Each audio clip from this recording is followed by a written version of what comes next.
Hey guys, what's going on? Justin Fuller with TrueSpot. This is part 2 of the video, just kind of going through the new dashboard that we have set up so that you can understand how to track keys, how to find them. But it's specifically in this video, we're gonna go, how do I connect these tags up, right? If I wanna use the dashboard, if I wanna use the app, what's changed? So let's hop on in. Okay guys, so here we are on the desktop dashboard, and I'm gonna show you how to connect up tags here first, and then I'm gonna show you the app. Now I'll remind you on the app, nothing has changed. But there are some advantages to using the app, and I'll explain that when we get there. So I've got 3 different tags here. I've got, a standard key tag, and then I've got 2 different car tags. Doesn't matter what you're using, they all got the QR code and the numbers on the back that's gonna allow you to find that tag.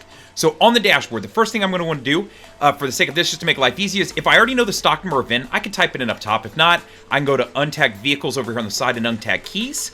All right, so from here I can see that I have 204 vehicles that currently don't have a key and a vehicle tag connected to them. Now I'm going to turn on the table view, and this gives me just a different way to view this, and then I can start really scrolling through here and I can look and find things, right? A lot of these are manual entries, so these might be cars we just took in on trade, or whatever the case may be. Nonetheless, doesn't matter. If I want to connect up to a tag to one of these, all I've got to do is simply select that vehicle. So for the sake of this, we're going to go with this one right here.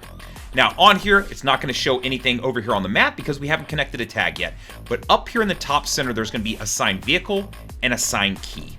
So let's go through this. We'll do assign key first. So I click on the key tag, it pulls this up. Now over to the right, you're going to see a list of all the tags that you have that are assigned to your store, and then of course the ones that are on, right? So I can kind of differentiate as I look at these ones that are kind of grayed out with red versus the blue, right? Now on the back of your tag, you're going to have some letters and numbers. Now you're also going to have that QR code, which I'll explain.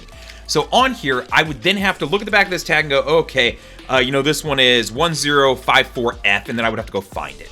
Now, obviously, for the sake of this tag isn't assigned to this dealership, but let's say it was this one right here, this 12YEA. I select this tag. Once I've selected it, hit submit. It'll then connect this tag up, and now I have it connected to this specific key to this specific stock number. Now, for the vehicle, I would do the exact same thing. Go to assign vehicle. Then I would look at the back of the tag, whether it's the right ones, the red ones, doesn't matter what tag you're using, and then find my tag. So go down here and go, okay, it's this one right here, this 12YF8. Once I've found that, go ahead and hit submit. Boom, now I've connected up the car tag and the key tag. You can see the very top one is the car, right with the car icon right here, and then right below it you can see the key icon. Now if you were doing a spare key, no big deal, just go to assign key, and then I would select the next tag and connect that to the spare, right? So if it was this YF8 here, hit submit, and then assign, right? So I'm not gonna do that one, but just so you can understand what this process looks like as I'm going through it, right?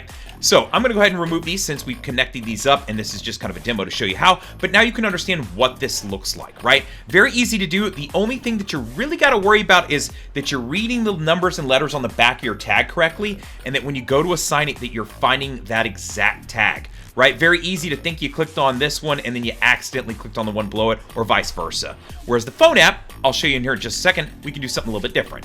All right, guys, so here we are on the phone app, and you can see that I've taken my phone and I'm simply mirroring it to the screen behind me so that you can understand the assigning of the tags. Now, nothing has changed, so if you already know how to do this, no big deal. But if you need a refresher, that's what I'm here for. So on here, I can either go to find a key and find a car, or more efficiently, I can go to True Tag Management. If I jump to the True Tag Management button, it's then going to pull up my inventory, right? And I can go find that vehicle.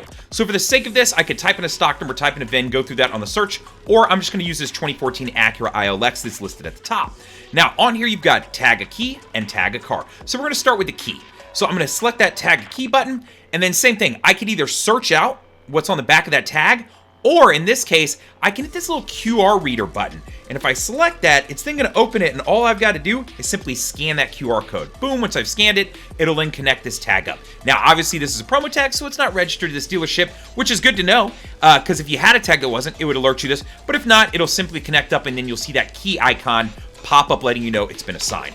Now, for the car, I'm going to do that same process again, except I'm going to hit the tag a car button now.